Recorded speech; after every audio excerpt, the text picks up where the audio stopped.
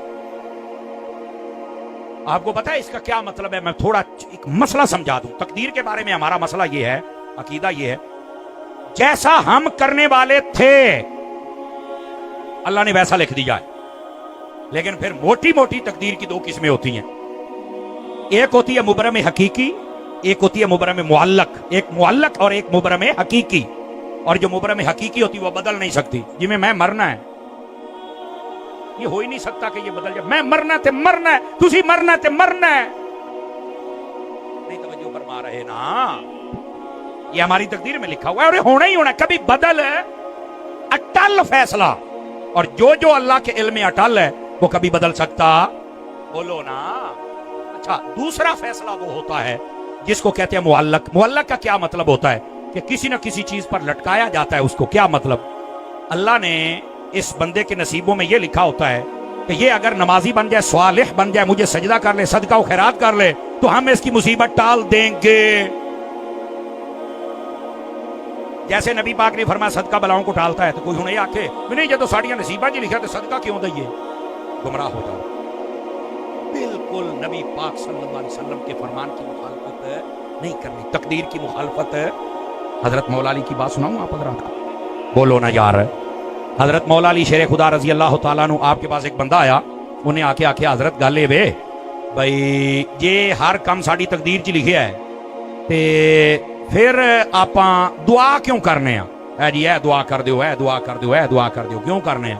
مولا علی مسکرا پڑے, فرمایا یار تینوں اتنا ہی نہیں پتا؟ کہتا مینوں نہیں پتا. فرمایا ہو سکتا ہے اللہ نے تیرے نصیبوں میں لکھا ہی یہ ہو کہ جدوں دعا منگی جائے گا تو ادوں عطا کر دے جایا جائے. ہو سکتا تیری تقدیر ہی انج لکھی ہوئے. کہ وہ چپ ہو گیا, کہتا یار یہ تو مینوں کدی بھی میرے ذہن چ نہیں آیا. تو فرمایا اسی واسطے تقدیر دے زیادہ آگے نہیں جانا ورنہ گمراہ ہو جاؤ گے. سمجھ آ رہی ہے؟ 3 چیزوں سے نبی پاک نے منع فرمایا, صحابہ کی مخالفت سے, نجومیوں سے, اور تقدیر میں بحث کرنے سے منع فرمایا. تقدیر کی مثال یوں سمجھے, آپ دیکھیں ایک دوائی ہم لیتے ہیں سیرپ, اس کے اوپر لکھا ہوتا ہے کہ یہ 2026 میں ایکسپائر ہو جائے گا. تو انہوں کہنے دسیا نے ایکسپائر ہونا, دسو کہتے ہیں جناب ایسی مشینری ہے جس میں اس کو ڈالا جاتا ہے تو پتہ چل جاتا ہے کہ اس کے اندر کتنے کیلوریز ہیں اور کتنے پوٹاشیم ہیں, کتنے اس کے اندر جناب باقی سارے معاملات ہیں. تو یہ اوپر لکھا ہوا ہوتا ہے اور ہمیں یہ بھی پتہ ہے کب ایکسپائر ہونا. میں کہہ لے این جی ساڑی تقدیر رہی ہے, اللہ نو پتہ ہے کہ انہیں کی کرنا ہے تے کدوں مرنا ہے. جی میں اللہ نے انسان نو اتنی طاقت دے چھڈی ہے